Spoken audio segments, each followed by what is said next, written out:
Hey everyone, thanks for checking out my channel. Got a quick review on the Freewing F-16 V2 70mm 6S Pro. This is the high performance package, so this has a couple upgrades in it. The main one is this has the upgraded metal shock absorbing gear, both the nose and main gear. Definitely would recommend. I've heard a lot of things about the standard gear that comes with the cheaper kits with this model, and the standard gear I've heard is not very good. But with these being shock absorbing, it's a huge upgrade, especially when it comes into landing. If you happen to have a little bit of a hard landing or such, definitely would recommend this package. This is the high performance package again, and it also comes with the upgraded end runner motor, running with the 12 blade fan. Now this jet, I've had 8 flights on it so far, and this thing is a blast to fly.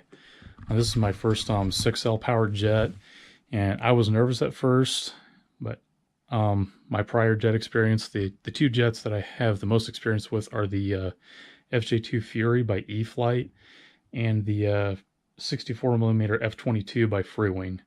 Both those jets are pretty dang easy to fly, and have really helped out with honing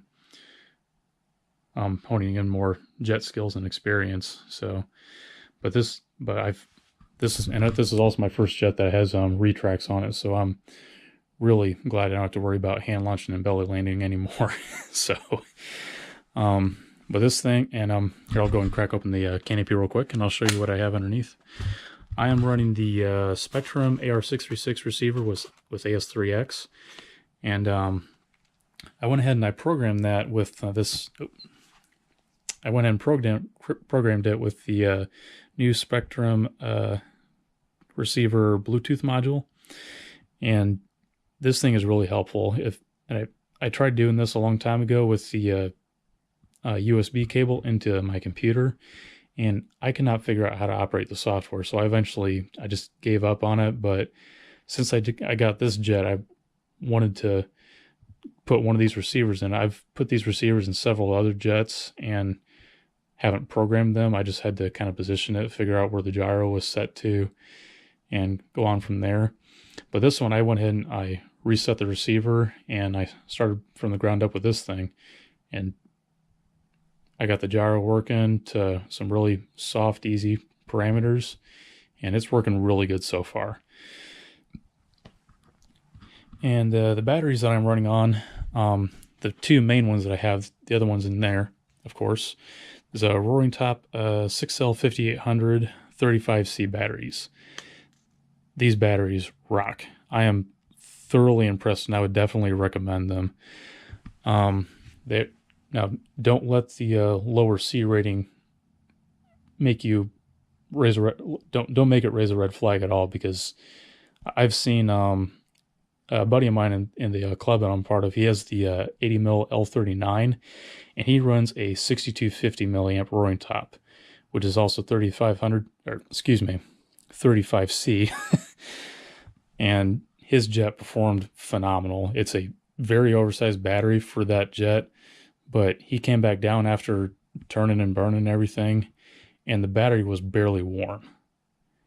And I was surprised at how well it performed and how cool it was when it came back down.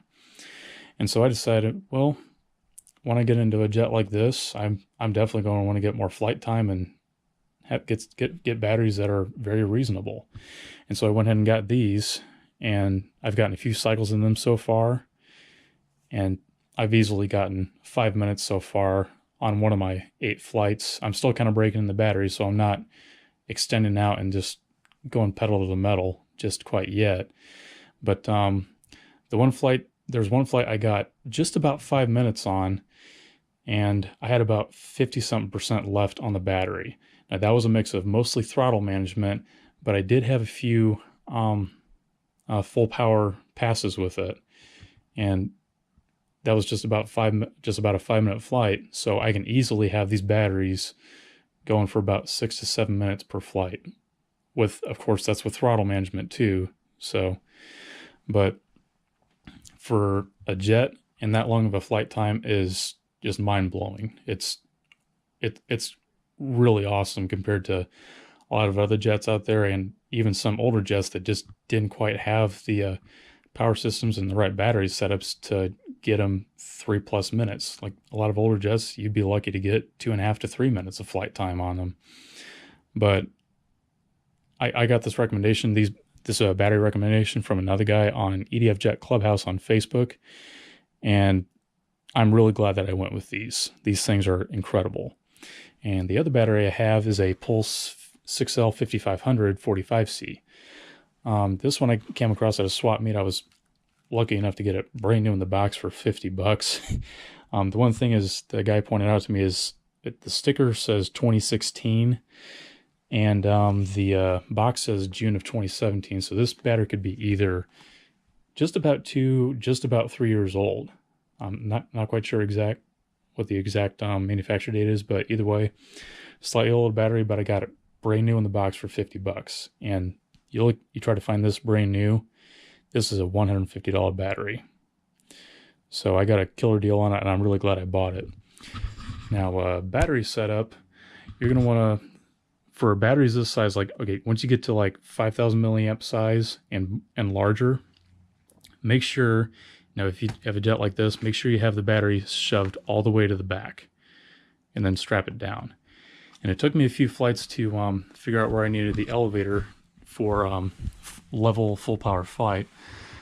I just needed to adjust the linkage to give it just slight up trim on the elevator. In fact, here, I'll go ahead and power it up real quick, and I can show you where the elevator settles at.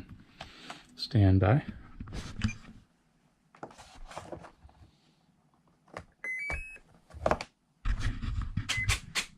Okay. All right. Okay, so it didn't really move much, but there's just very little up elevator. And it took me a few flights. I at first had pretty much aligned the tab up right in line with the stab, so it was pretty much as straight as I could visually find it. But first took it up, and I really had to have a lot of up elevator in order to keep the thing level. So after it came down the first flight, I took a few flights of throwing the elevator up and then gradually adjusting it down to where I didn't have to worry about trimming the elevator on my transmitter. And full power, it flies super level and super smooth. And I'm thoroughly impressed with it. I absolutely love this jet. I'm trying to wait till the weather and wind starts clearing up so I can take it out again to the field and fly it. But and another thing is I did get the missile set for it.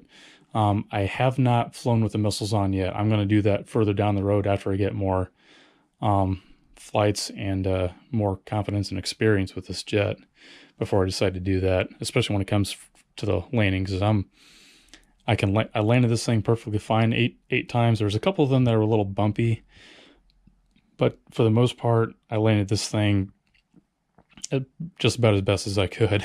So, and there's just a couple minor scuffs on the missile racks on the wingtips, but the missile racks are made out of plastic, so it didn't really damage anything at all, and the gear is still intact, which is really nice. So, but these missiles right here actually lock on, which is pretty nice. But the manual says, oh, let me get these back on. There we go. Now the manuals for the AGM-88 missiles, the manual says to glue them on. I, however, did not want to do that, and I'm sure there's some other guys out here that have done this as well. I went ahead and I cut out a little bit of foam both on the pylon and underneath the wing, and I glued in some rare earth magnets. 2 in the front, 1 in the back. These things hold very well. For the carbon rods, I just went ahead and I glued them in with epoxy. But the magnets, I used the very same glue that comes with the jet to glue in the vertical stab and horizontal stabs, and it holds very well. Just find the placing where, just decide where you want to place the magnets, cut out foam, glue them in, and I would definitely leave them, let them set for like at least overnight to let the glue cure. But these things will hold very well. So there we go. So yeah, and I wanted to be able to fly them both with and without the missiles eventually. So that's why I went ahead and used magnets rather than just gluing them on and leaving them permanent. So, well, anyways, thanks for watching this video. I'll try to get a video up soon of the jet flying. But thank you again for checking out my channel, and have a good one, guys.